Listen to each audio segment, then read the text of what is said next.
When Richard Alcott III walked onto the Family Feud stage, he had already told 3 separate production staff members that he expected preferential treatment. He had told the casting coordinator that his family's time was more valuable than the standard taping schedule. He had told the makeup artist that he didn't need touch-ups because he had his own esthetician. He had told the floor producer that if the show's lighting wasn't adjusted to remove the shadow on his left side, he would be calling the network. He was 61 years old. He had made $2.4 billion in commercial real estate, and he had spent those billions in a way that had convinced him, at a cellular level, that every room he entered existed for his accommodation. On the afternoon of October 19, 2022, Richard Alcott III leaned across the Family Feud podium during a lull between rounds, pointed at Steve Harvey, and said, into an ambient microphone, in front of 204 audience members, "Remember, you work for the network. I am the network's advertiser. Which means, technically, you work for me." Steve Harvey's smile appeared. It was not the smile Richard Alcott III expected. It was the one that arrives right before something Richard Alcott III had never encountered in 61 years of getting exactly what he wanted. What came next was 30 seconds of the most quietly surgical dismantling of a man's self-image ever aired on American television. And it did not cost Steve Harvey a single raised syllable. It was an October afternoon in Atlanta. The Alcott family had come with the kind of preparation that money enables. A wardrobe coordinator had selected their matching outfits, and a publicist had briefed them on camera presence. And Richard had apparently reviewed the game's statistical structure from a study his assistant had prepared. Richard was in a steel gray suit that cost more than most Family Feud contestants made in a month. His daughter Melissa stood to his left and had the expression of someone who has been navigating her father in public for 30 years and has developed highly specific survival skills. His son Richard IV, Richie, stood on the other side and was visibly trying to remember something from the briefing document. Richard's wife Eleanor was gracious, warm, and the only member of the family whom the production staff had genuinely enjoyed speaking with during intake. Eleanor had brought homemade cookies to the green room and distributed them to the crew. Richard had asked if there was a private green room available for his family, separate from the standard waiting area. There was not. On the other side of the podium stood the Washington family from Baltimore. Pauline, a retired schoolteacher, her daughter Vanessa, her son-in-law Gerald, her granddaughter Tia, who was 20 and studying pre-med, and Pauline's brother, Vernon, who was 73 and had been looking forward to this day for 6 months. They had dressed themselves. They matched in a way that happens when people who know each other well get dressed in the same color without planning it. Pauline Washington shook Richard Alcott's hand at the introduction with a warmth that Richard received with the confused courtesy of someone who is not entirely sure what to do with genuine human warmth when it is offered without an agenda. Steve Harvey moved through the first round with the ease of someone who has stood on this stage thousands of times and reads the energy of a room the way other people read large print text. He saw Richard Alcott immediately. He cataloged him in the first 30 seconds. He had stood across from men like Richard Alcott at every level of his career. The men who enter a room and begin immediately reorganizing it around themselves, who mistake Steve's warmth for servility, and his humor for performance, and his suits for costume.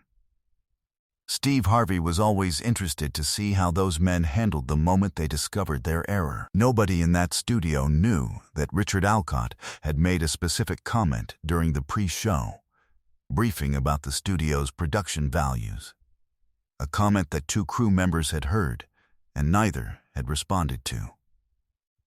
The first round went to the Washingtons. Vernon buzzed in 3 times and was right twice and laughed about the third with the ease of a 73-year-old who has long since stopped being embarrassed by being wrong. Tia stole around with an answer that Steve said was the best answer of the day so far. She smiled. Pauline Washington, who had been a school teacher for 31 years, knew the answer to every question. She answered them all in the calm voice of a woman who has been the smartest person in the room long enough to be comfortable not announcing it. Richard Alcott did not enjoy the first round's outcome. He buzzed in frequently. He was correct often enough, but the Washingtons were better, and the scoreboard showed it without commentary. Between the first and second rounds, in the ambient moment while the crew reset and Steve worked the audience, Richard Alcott leaned toward the podium. He said what he said. He said it with the particular confidence of someone who has never had the room respond poorly to his confidence. Steve Harvey's face did something specific. The smile came. Not the broad, warm, full-room smile he uses when something is genuinely funny. A different one. Narrower. More deliberate. The smile of a man who has just been handed something he knows exactly what to do with. He turned to the audience. He said, "Did everyone hear that?" The audience had heard it. 204 people had heard it. Several of them were already covering their mouths. Steve turned back to Richard Alcott. He said slowly, without hurry, without volume, "Let me tell you something about how this works. The network doesn't own this stage when I'm on it. The advertisers don't own this stage. The producers don't own this stage. You know who owns this stage?" He paused.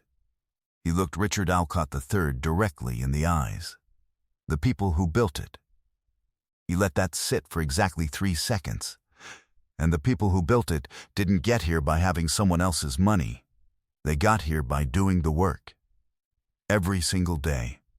For 36 years. He smiled again, the same smile. Still narrow, still deliberate. So with respect. No. The studio fell completely silent. Richard Alcott III opened his mouth. He closed it. Melissa Alcott, his daughter, looked at the floor with the expression of someone who has been waiting a very long time for this exact moment. Eleanor Alcott, his wife, pressed her lips together. It was not displeasure. It was the specific expression of a woman trying not to show relief. Steve turned to the audience, and then to the cameras. He said, "I want to say something for the record. I have been doing this work since before this man had his first billion. I have slept in my car. I have eaten from trash cans behind restaurants. I have done stand-up in rooms where the microphone didn't work, and I kept going. I built every single thing I have from nothing. Not from inheritance, not from investment capital. From showing up." He paused. "Nobody in this building works for the advertisers. We work for the people watching at home. We work for the families who come here. That is who we serve. That has always been who we serve." He looked at Richard Alcott. Not with anger. The anger had left the room. What was left was something cleaner and more permanent than anger. He said now, "Would you like to play the game?" Richard Alcott was quiet for a moment. Then he said, "Yes." He said it differently than he had said anything else all afternoon. The game continued. But the room was different. The Alcott family played the second round with a different energy, less performative, less arranged. Richie buzzed in on a question he knew, because he actually knew it, not because the briefing document said he would. Melissa played freely. Eleanor played with complete unself-consciousness, answering questions about household items and family routines with the ease of someone who actually has a household and a family and is not embarrassed by it. Richard Alcott played differently too, less quickly, more carefully. He missed one answer and did not make a noise about it. He waited a beat. He answered the next one. But Steve wasn't done. In the resolution of the game, after the Washingtons had won fast money with a combined score of 207 and both families were back at center stage, Steve did something no producer had anticipated. He turned to Richard Alcott directly. He said, "I want to give you something." He pulled out his phone on the live stage, something hosts never do during tapings. He dialed. He put it on speaker. He said, "This is a man named Arthur Hayes. Arthur was my mentor when I was coming up in stand-up in Cleveland. He is 80 years old and he still performs every Friday night in a club that seats 40 people." The call connected. Arthur's voice came through, graveled, warm, immediately present. Steve said, "Arthur, I've got a man on my stage today who runs a real estate company. He's worth a lot of money. He said something today that I think you should respond to." He described what Richard had said. Arthur was quiet for 2 seconds. Then he said, "Son, let me tell you something about a man who has never done real work with his hands.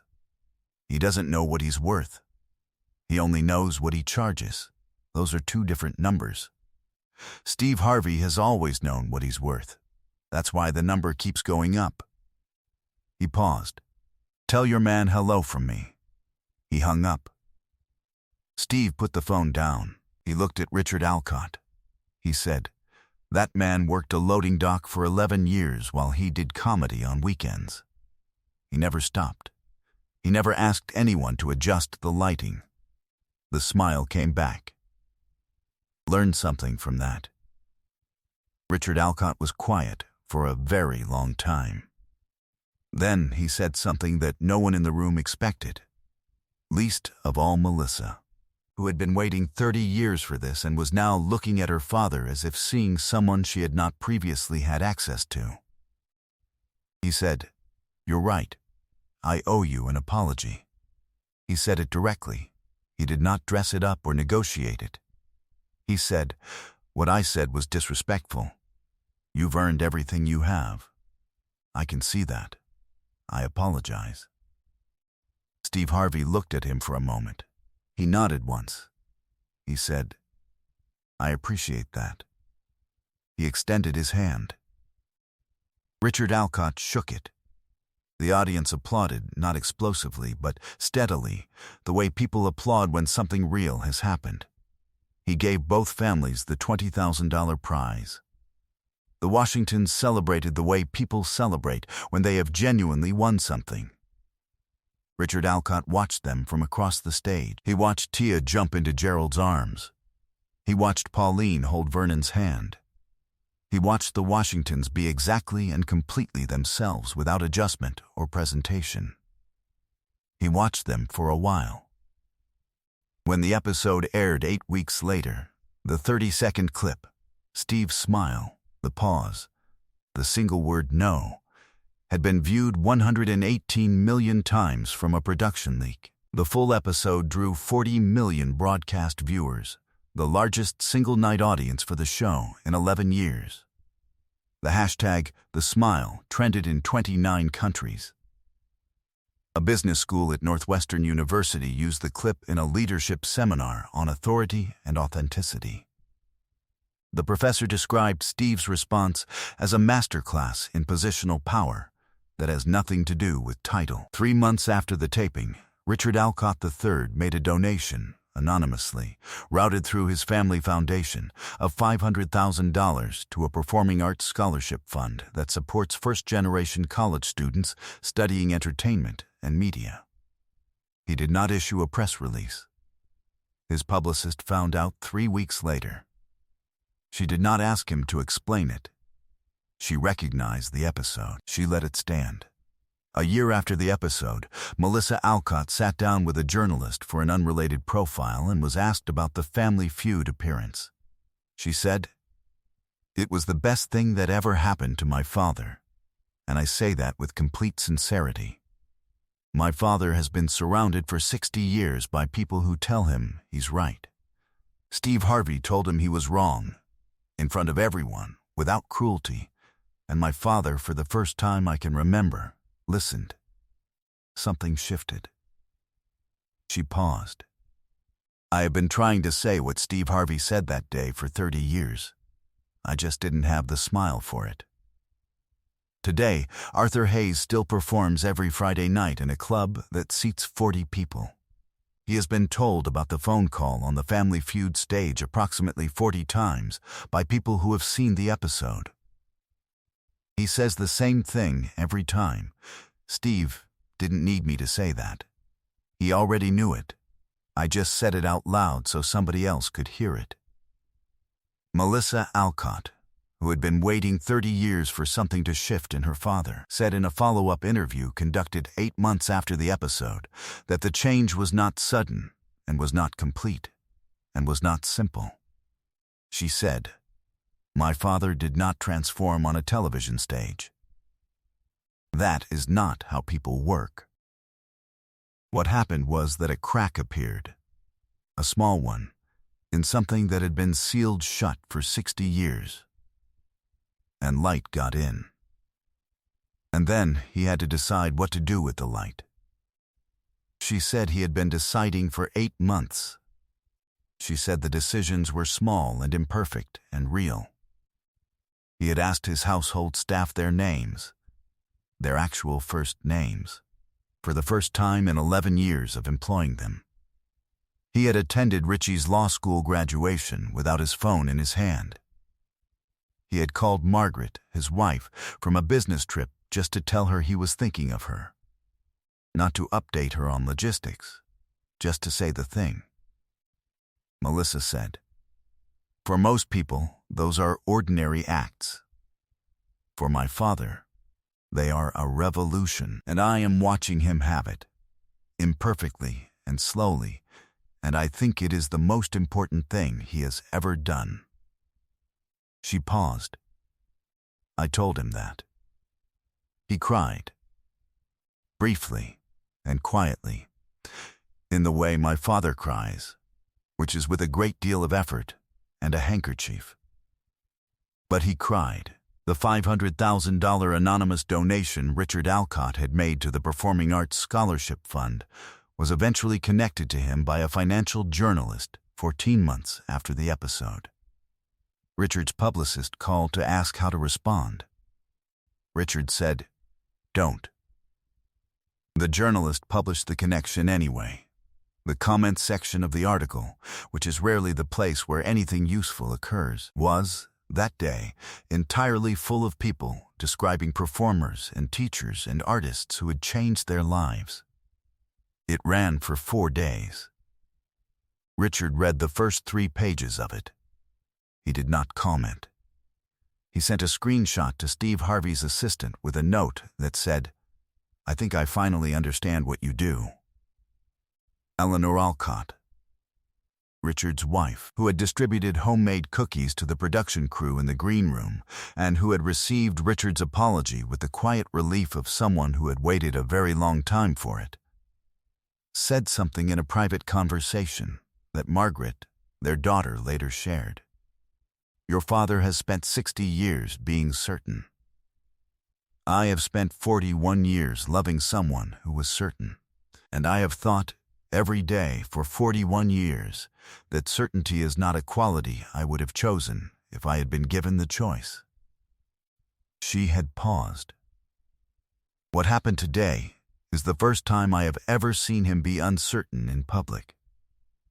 I think it is the most attractive thing I have ever seen him do. She said this to Melissa. Melissa had said nothing for a moment. Then she had said, "I'm going to need to call you back." She had called her back 40 minutes later. She had said, "I understand now why you stayed." Eleanor said yes. She said, "That's why." Some men enter a room and mistake its willingness to accommodate them for ownership. Some rooms have owners who know the difference and are not in any hurry to explain it. The best rooms, the rooms built by people who started from nothing, have a way of making that difference perfectly clear. Without raising a voice, without adjusting the lighting, in 30 seconds, with a specific kind of smile. If this story about dignity, earned authority, and what happens when someone finally hears the word no moved you. Share this video with someone who needs to be reminded that the most powerful people in any room are the ones who built it. Have you ever had to establish your worth to someone who assumed they already knew it? Share your story in the comments. Subscribe for more moments that remind us that real authority doesn't announce itself. And ring that notification bell, because some smiles say everything.